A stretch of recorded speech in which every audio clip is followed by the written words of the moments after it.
The LinkedIn Podcast Network is sponsored by TIAA. TIAA makes you a retirement promise, a promise of a guaranteed retirement paycheck for life. Learn more at TIAA.org/promisespayoff.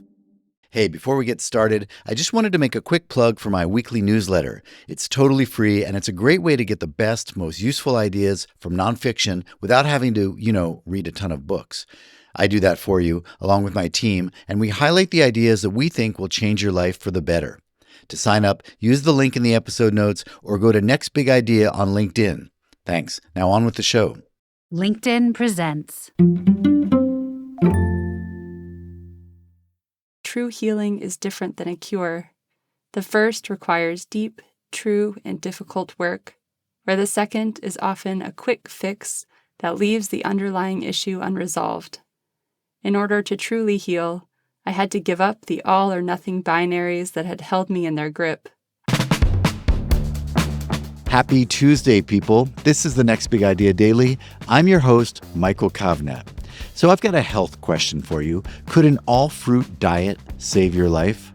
Well, no, it probably can't, and it's likely to cause you other health problems as well, as Jacqueline Alnes found out to her detriment. Jacqueline is a writer and runner who found her athletic career derailed by a set of mysterious symptoms. After her doctors couldn't offer a ready diagnosis, Jacqueline went down a wellness rabbit hole, eventually connecting with advocates of extreme dietary solutions. Her experience points to flaws both in the mainstream medical system and in the alternative world of amateur cures. She explores these flaws in the new book, The Fruit Cure, the story of extreme wellness turned sour. Here she is to share some of her key insights.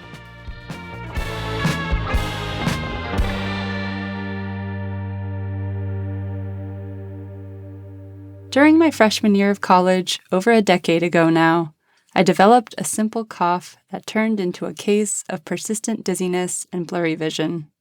As a Division I athlete, I believed, as coaches had taught me for years, that pain was something to be overcome. Despite not being able to see the world around me clearly, I wondered if I should run through the discomfort.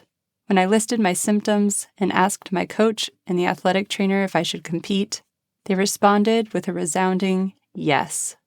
I listened, but that day, my body's weaknesses were stronger than my will. After my warm-up, I collapsed on the indoor track. In the weeks of symptoms that followed, I was met by a refrain from my coach, athletic trainer, and a neurologist that I was fine, normal, and cleared to run, despite my continued attempts to articulate to them that I did not feel well. When I think back to this time, I'm reminded of the precarious dance that so many athletes participate in between pushing their bodies to the brink of what is possible and the threat of real harm. I think about the kinds of narratives perpetuated in sport that masquerade as inspiration, and how athletes have internalized these messages about overcoming pain. I think about these narratives whenever I see a video celebrating a runner crawling to the finish line after suffering a health event of some kind. When I see a story about a football player who died at practice due to a coach who wouldn't allow for a water break. When I see stories of athletes who die by suicide because they feel so alone with their pain. While in some ways we've come a long way in creating spaces for athletes to talk about mental health, and while social media now can serve as a means for athletes to shed light on toxicity within their programs, we need even more room for rest, for consideration of an athlete's well-being holistically, and for easing up short-term to save the health of a person long-term. If I hadn't grown up believing that an athlete can outrun or outtrain anything so long as they want it badly enough, I might have accepted rest, learned to listen to my body, and fully recovered. Instead, I internalized my persistent symptoms as a sign of personal failure. I first heard about epilepsy from the biblical story where Jesus visits a boy who foams at the mouth, grinds his teeth, and cannot speak. "You unbelieving and perverse generation," Jesus tells the crowd that has gathered around. Jesus brings the boy close to him and rebukes the demon that's been causing his symptoms. The boy walks away, completely healed. This narrative is far from the only one where seizures are associated with evil, demonic possession, portrayed as the hand of sin, or associated with the underworld. On one hand, I understand the human impulse to mythologize illness. When we craft narratives, we make meaning. Stories can afford us a form of control and power in situations that leave us feeling like we are without. But on the other hand, narratives linking disability to any sort of evil can be more insidious than any physical symptom. As Michelle Mary Lelwica writes in Shameful Bodies, both able-bodied and disabled people are harmed by these stories we've told about disability. The belief that a better body equals a normal body equals an able body is difficult to question, in part because dominant religious, cultural narratives constantly reinforce these equations, and in part because we regularly benefit from them, she writes. The prevalence of these narratives meant that when a neurologist suggested seizures as the possible root of my symptoms, my perception of the potential diagnosis was warped with moralistic judgment. For years, I carried a sense of deep shame whenever I had an episode. I believed I had not done enough to exorcise whatever terrible parts of myself were causing the episodes, which had begun to include aphasia, meaning I repeated words for minutes on end, and memory loss.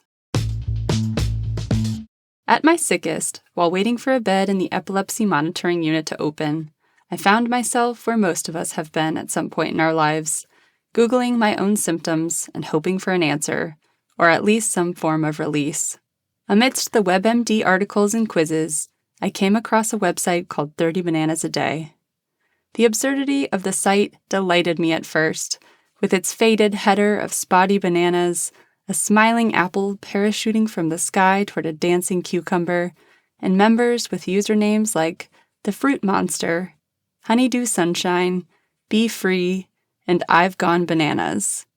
Though I didn't immediately believe the practitioners of the diet, who preached that followers should eat a diet of mostly raw, whole fruit, and should have no sick days, no cheat days, no garlic, salt of any origin, liquid aminos, maca, chili pepper, starchy foods, fruit juices, or chlorella, the premise was intriguing enough to keep me coming back to the site.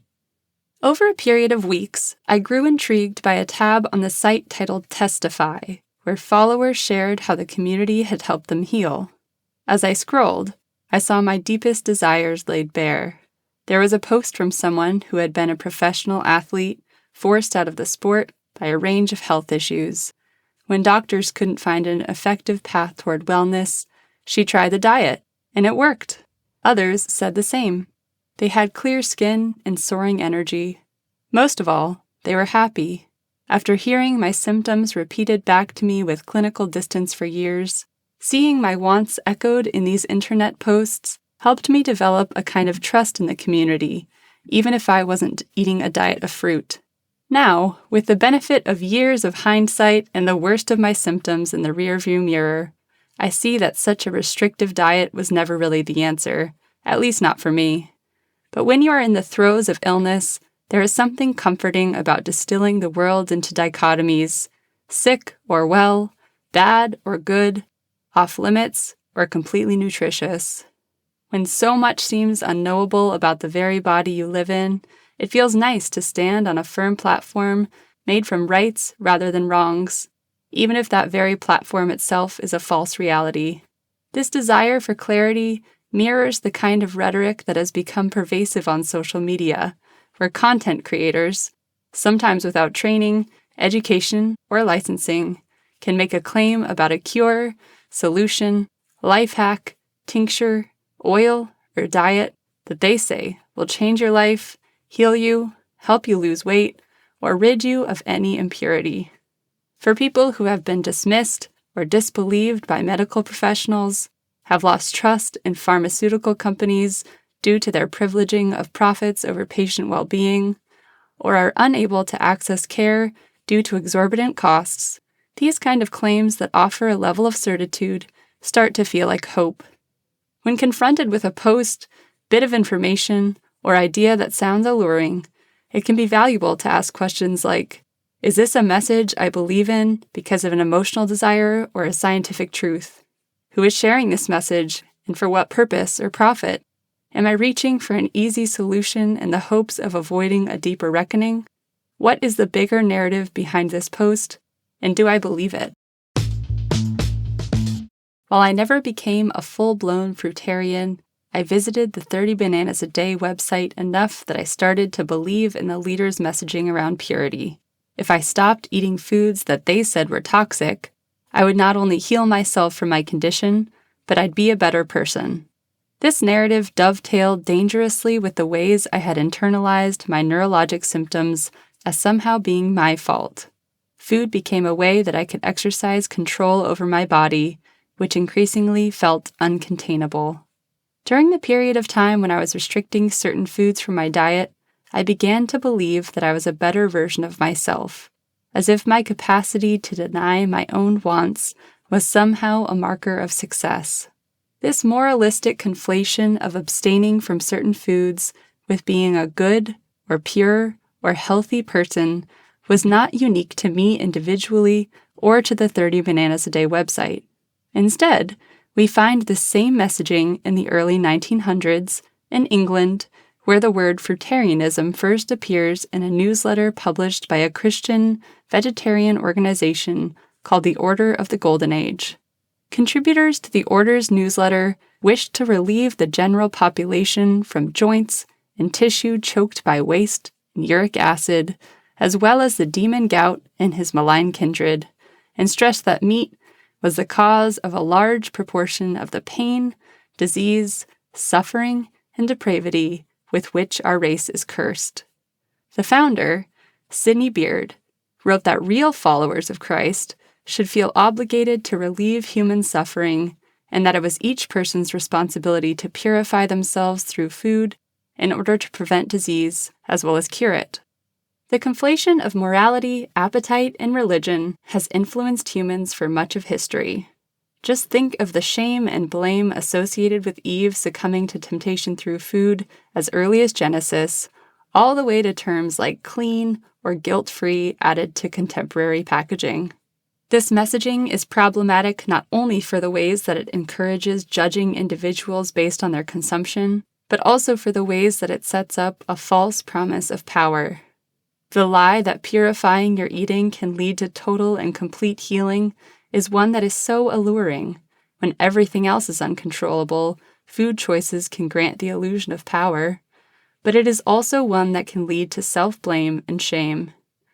The pursuit of purity can also become extraordinarily unhealthy because there's never an end to it. In my identities as an athlete and as someone with neurological symptoms, I used to long for a life with certainties.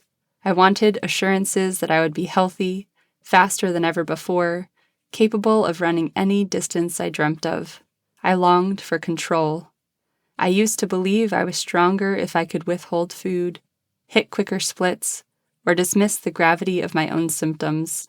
I used to believe that all I needed was a cure, something that would take away whatever darkness had settled over my life. For years, I let myself believe these lies. Though they sometimes brought temporary relief from the grief and shame I felt, they were false forms of power. What I began to realize is that true healing is different than a cure. The first requires deep, true, and difficult work, where the second is often a quick fix that leaves the underlying issue unresolved. In order to truly heal, I had to give up the all-or-nothing binaries that had held me in their grip. I sought help from a variety of professionals who encouraged me to unpack the narratives I held about myself and my health. I began to find beauty in my body again and believe myself worthy of love and care. All right, everyone, enjoy your fruit, but remember to get solid professional advice on your medical and dietary decisions. Meanwhile, if you're enjoying this podcast, would you mind leaving us a quick rating or review? It helps others find the show, and we really appreciate it. Tomorrow, we're going to peek behind the curtain of big tech with some big ideas from Techlash, Who Makes the Rules in the Digital Gilded Age, by former FCC Chairman Tom Wheeler. I'm Michael Kovnat. See you tomorrow.